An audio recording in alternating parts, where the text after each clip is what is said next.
When application completion rates drop, something is off. Students aren't getting the support they need, and that's affecting your numbers. Enter Element 451's AI assistants.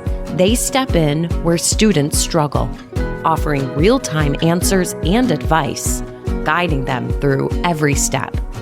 Learn how AI assistants can boost your enrollment outcomes. Visit element451.com/AI team to learn more. But thankfully, the highest rated as far as importance goes overall is developing a skilled workforce. And that's just barely above medical operations and research. So developing a workforce, I think, is probably why colleges exist to some degree. So I think that's, I don't know, I was pleased to see that rank more highly since some of the other impact on culture things were not as high.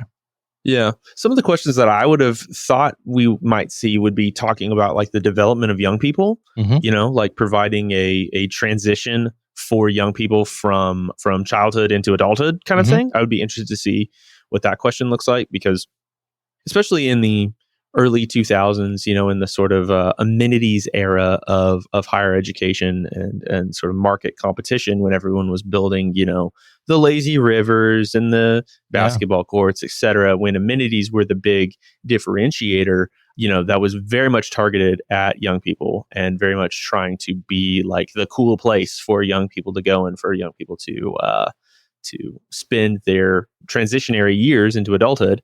But now it's definitely become more focused on degree outcomes, on the ability to be prepared for the workforce, on upskilling, that sort of thing. Welcome to the EduData Podcast, a podcast that serves as your weekly guide to the data driving higher education. We are your hosts. I'm Jamie Boggs. And I'm Timothy Davis. Join us every Friday for weekly breakdowns of the most important data, trends, and topics in higher education. The EduData Podcast is a part of the Enrollify Network, a robust collection of podcasts designed to help higher education professionals like you grow. Explore our other shows at enrollify.org or check out some of my personal favorites linked in the show notes below.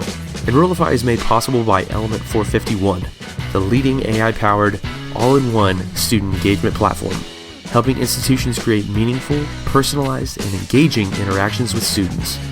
Learn more at element451.com. Welcome back to the EduData Podcast with Timothy Davis. I am Jamie Boggs. Timothy, what is up? Hey, back for another episode. Yeah, glad to have you here. Glad to continue our conversation about kind of the value of a college education. We've talked off the air about kind of doubling back and comparing studies we previously talked about, and I think this is the first time we've back to back a topic that I think works pretty well. Last week we talked about a study that kind of compared employers' opinions of a college degree. 80% said it's worth it, but 45% of employers are looking to cut that requirement, and we kind of broke down how that's not a contradiction last week. So if you haven't, you can go check that out. Timothy, have you changed your mind about anything since that recording? Complete 180. Yeah. Okay. I'm basically a different person now. I'm excited to bring the hot takes and the drama to this particular episode. Devil's advocate. In podcast time, that was a week ago. In real time, that was 5 minutes ago. 5 minutes. That's great. So hello from the past. So today's study comes from the Chronicle of Higher Education, a well-known source of many studies. And they did basically this giant public perception survey. And they have at least a dozen or so reports that come from this survey that they conducted. It had 1,025 adults from across the country. So they're not targeting employers, not targeting college students. This is a general public survey.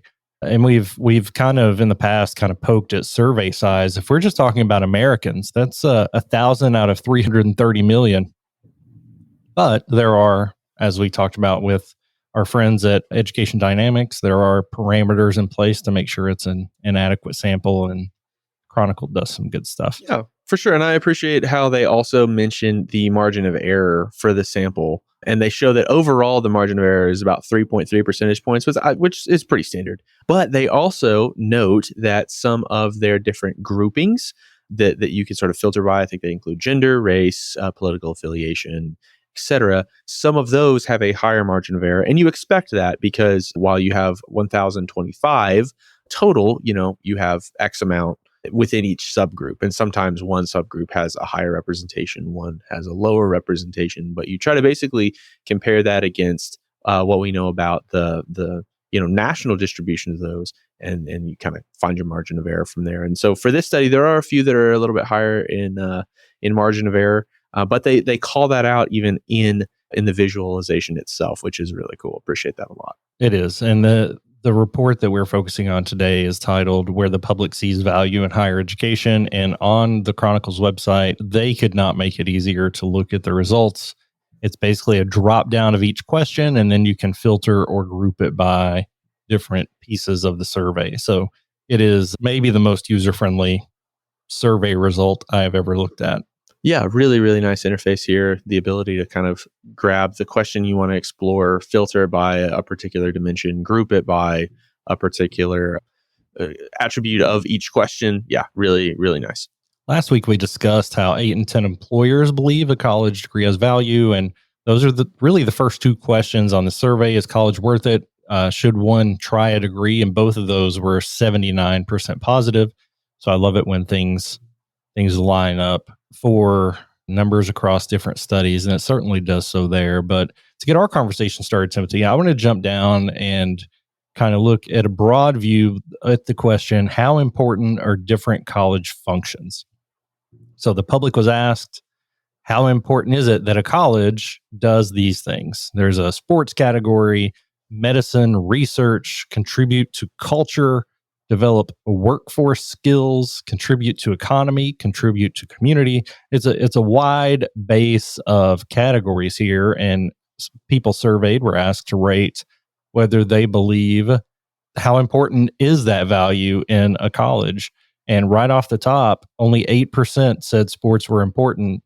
I'm glad to see that. That is true as far as society goes, but it gives me an idea that maybe this wasn't conducted in the Southeastern Conference area. Maybe not an Alabama situation. Yeah. So the sample is a little bit bigger than the Alabama Georgia area, we might say, right? So yeah, I live in SEC country, big sports fan, but I acknowledge its place in higher education and whether or not it actually fits. It's more of a business anyway. But moving on from that, the results are pretty mixed across the board about ideas that I think, for example, contribute to the civic life of their community. I went to a small liberal arts college, and being a well-rounded person contributing to your community was paramount and part of the discussion of every course I took. Only 19% believe that is extremely important, and a total of 55% believe it's important or very important. And that's just lower than I would have expected. Nobody's saying it's not important, but it's kind of more focused on the middle there, Timothy. Is that a shocking reveal to you? Not terribly. I mean, I think that overall, like that, let's see, you're on the contribute to civic life and community. So the way I'm looking at it, which may be a little bit different for you, if you're following along, on the question you select, grab that how important are different college functions question from the drop-down menu at the very top of the visuals. And then I left the filter by all, and then the group by category. Yeah. And that'll give you like each question and the distribution of answers within each question. And scrolling down to that contribute to civic life of their community, importance seems to win out. Like while only 19 say it's extremely important, 36 and 33 say very and somewhat important. So people are recognizing the importance. Very few are saying it's not important. So I think that checks out for sure. I think this actually also might be the way that this survey was kind of conducted.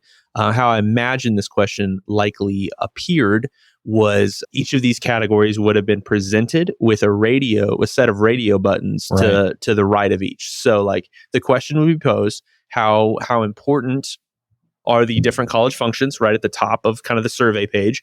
Then on the left side, it would have listed out all of these different functions: operate a college sports program, operate medical centers, blah, blah, blah. And then the radio buttons would kind of appear with not important at all on the left, extremely important on the right. And when you kind of present that, I think that people try to sort of vary and rank their answers when they see those things and compare them, because you're not asked each individual question in a vacuum. You're asked it as opposed to each other. And so you kind of start to operate a college sports program. How does that compare to contribute to civic life? And so I think that that's more of a methodological result, what we might expect from seeing this type of question on a survey when people are considering all of these functions together rather than just considering each function sort of in a vacuum. Right. And there are studies out there that will research how order impacts responses. So there is some order bias here. I agree with you, because after sports, we get medical centers and scientific research, both about an 80% clip of very important or extremely important. So then after that, you're comparing everything to, well, I said medical was a 5. I can't really put civic engagement as a 5. That's not. So you're right. I think the comparison definitely skews the results. You start to kind of rank them in your mind, right? Like you're comparing them to each other. Yeah, for sure. So you kind of start to compare them against each other and say, like, yeah, this one's definitely, like, of all the things that a college function, could accomplish, like, yeah, advancing medical research, very important. Yeah. So yeah, I think that's why we see the results that we see. But thankfully, the highest rated as far as importance goes overall is developing a skilled workforce. And that's just barely above medical operations and research. So developing a workforce, I think, is probably why colleges exist to some degree. So I think that's, I don't know, I was pleased to see that ranked more highly, since some of the other impact on culture things were not as high. Hey, it's Mallory. Element 451 is hosting the AI Engage Summit on October 29th and 30th. This free virtual event brings together leaders, innovators, and many of your favorite Enrollify creators to explore AI's impact on student engagement, enrollment marketing, and institutional success. We're packing the schedule with real examples and case studies, so you leave knowing how to harness AI to drive meaningful change at your institution. Whether you're looking to enhance student outcomes, optimize enrollment marketing, or simply stay ahead of the curve, the AI Engage Summit is your gateway to the next level of higher education innovation. Registration is free. Visit element451.com to save your spot. Now, back to the show. Yeah. Some of the questions that I would have thought we might see would be talking about, like, the development of young people, like providing a transition for young people from childhood into adulthood kind of thing. I would be interested to see what that question looks like, because especially in the early 2000s, in the sort of amenities era of higher education and sort of market competition, when everyone was building, the lazy rivers and the basketball courts, et cetera, when amenities were the big differentiator, that was very much targeted at young people and very much trying to be like the cool place for young people to go and for young people to spend their transitionary years into adulthood. But now it's definitely become more focused on degree outcomes, on the ability to be prepared for the workforce, on upskilling, that sort of thing. So I'd be interested to see what a question like that would compare within the rest of these that we see. Yeah, in my mind, I lumped that into the civic community contribution question, but that's not encompassing, right? We're talking about life skills, financial literacy, adulting 101, right? So no, I think you're right. That would have been a great question to ask. I think a good follow-up to that one is, okay, these are how important things are. How well do we do them? How well are colleges and universities functioning in these different areas? And overall, not really surprised by anything over here, but of note, sports isn't important. We do really well at it. Only 11% said not good or poor. For medical issues, we're looking at 10 or less percent say not good or poor. But then we get into some more varied results. And I want to call out the last one on the list, Timothy, which is leveling the playing field for success. 31% saying that we do not do a good job at that. And I know we did not discuss that when we looked at how important are those functions. But if you go back over and look, everybody ranked that one to be it was almost 70%. Actually, if you add in somewhat important, like it's around 85% of people saying it's important, but it's the one that everybody said we do the worst at. Thoughts on that? Yeah. Well, I think that checks out with some of the ideas that we've been talking around test scores, around access to higher education, around regulations around access to higher education, around the FAFSA, right? The ability of the industry to elevate everybody and create opportunity for everyone. And that's the American dream, right? Higher ed is the launching pad for the American dream, right? You should be able to get a college education and lead a successful career in the workforce, either as a laborer or a business owner, right? And that's one of the key aspirational ideals of higher education and of America. So yeah, the fact that people are rating that really low, I think, is very telling. Yeah, and I think that's I would agree with it being very, very accurate in the in the results of this survey. Otherwise, the results are about 20% in every category don't believe we're doing a good job, except for, and this may go back to what you were talking about, developing a well-informed citizenry. I did not know until right now, being a math guy, that citizenry is a word, but it is. So there you go. That's your vocabulary word for the day. 30% of people think that is not something we're doing well at. Does that relate to what you're talking about, a transition to adulthood? Possibly, right? Like, I think that one is kind of parallel with the question about developing a skilled workforce, right? On the one hand, people need to be able to execute a job function, have a trade, have a skill that is valuable to society and that they can contribute to society. But on the other hand, they need to be well-rounded, well-read, well-informed. They need to be able to, understand our politics. They need to be able to understand our culture. And I think that all is kind of encompassed in citizenry. Your understanding? Yeah, I completely agree. I think it's there are some of those categories that overlap, and which in the survey they were put just like we read them just now. So there is no further description to be read for the recipient. So I think it was open to interpretation for all the recipients. So it's open to interpretation for those looking at it too. That one, I think, is probably one that had the most varied interpretation among the respondents, if I had to guess. Again, we don't see that in the study. But yeah, I think that a lot of people would take that a lot of different ways. Some people might take that more political.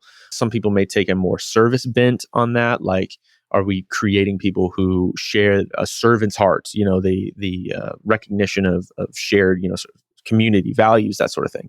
So I think that there's a lot of different ways you could answer that. And it's surprising to see it so low as ranked extremely well. I'm going to actually group by that really quick and develop a well-informed citizenry. 39% said that colleges and universities do that good. Only 9% said excellent. Only 22% said very good. But on the other end, only 8% said poor. Yeah. 22% said not so good. Adding together not so good and poor was the second highest category there. So that's why it stood out to me. And I wonder how it relates to civic engagement. And there was a contribution to culture in there. So I think there's a lot of overlap in those categories. Well, let's talk about how we can use this study as admissions professionals, as data professionals, as marketing professionals. The one that sticks out to me is that this is a survey of adults, and that these questions can correlate pretty tightly to some marketing messages and some admissions messages that you could develop in your communications, right? If people are talking about how developing a citizenry is important, but not done well, right? Maybe that's a place where you can find some differentiation. Maybe that's some messaging that could resonate. So looking through these questions that were asked, I think could be really valuable in trying to align your brand messages and find new ways, new sort of axes to communicate on. Yeah, I think if you're this goes back to me for the quadrant system from Stephen Covey on the 7 Habits of Highly Effective People, of you're looking at urgency and importance. If something is important and undervalued or important and we're not doing well, that goes in the top right quadrant. And then things that are not important and we're doing well are the things you probably don't need to touch so much right now. So yeah, I think prioritization is a big way that we could use this study in our work and making sure that we are shaping our messaging. And the messaging is what gets people's attention, right? And there's also competition out there. This study mentions it as comparing higher ed to alternatives, and people were ranking whether they think college is better than, about the same, or not as good as military service, apprenticeships, union membership, trade school, or other professional or technical training. In every category, the highest response was about the same. Yeah, so I think that we could take that to understand our competitors a little bit better, right? Yeah. Higher ed has typically thought of its competitors as other institutions, but really I think we should expand that definition to other pathways, right? How does pursuing a 4-year bachelor's degree compare to going to trade school, right? Who are your trade school competitors? What demographics might consider both you and a trade school? How can we message to them and provide valuable programming to them? Right. Only 14% of respondents said that college was not better than trade school. But if you look down at union membership, up to 39% said college is not as good as that. Military, 33% said college is not as good as military service. So there are definitely some avenues out there. And the trade school one, I expect will continue to be a higher percentage of those saying that it's a better option than college. But because those are continuing to grow, and a lot of that's based on need. I know when I need a plumber, it can take me 10 phone calls to find a plumber. Being an electrician, being a lineman, being what have you. I think we're responding to need there. So I think that one will continue to go up. But this, again, allows us to prioritize messaging. So when we're looking at studies like this and trying to put them to use, I think you said it earlier, we need to first understand the audience. These are adults, so potentially non-traditional learners, but for the most part have already passed their window of potentially going to school. And maybe you can break this down by, there are some other questions about politics and that kind of thing, but for the military question, there may be like military people answering that question. So they're going to feel very strongly a certain way. So understanding the audience, understanding your audience, the potential overlap in a Venn diagram, and how you need to change your talking points in your publications and recruiting materials. For sure. So, hey, if you're listening along with us and you're following through this study, you got the link out of our show notes. If you got a few minutes after you're done listening to this podcast, hop over to LinkedIn, find our post from the Enrollify LinkedIn account, posted on Friday, and give us a comment. Let us know what you think the most interesting finding from this particular survey is, and post that in the comments. We can have a discussion. Jamie and I'll be there. I would love to chat with you there in the comment section, or message us there, and we can talk more about the data that we find. That's what LinkedIn is, right? A community of conversation. So I think it'd be great if you go over there and say, wow, it looks like this is really important. We're not doing it well. Who is, and how can you help me? Like, let's share ideas. Absolutely. So thanks for listening today. For Jamie Boggs, I'm Timothy Davis. We'll see you in the next episode. The EduData podcast is part of the Enrollify podcast network. If you like this podcast, chances are you'll like the other Enrollify shows too. Our podcast network is growing by the month.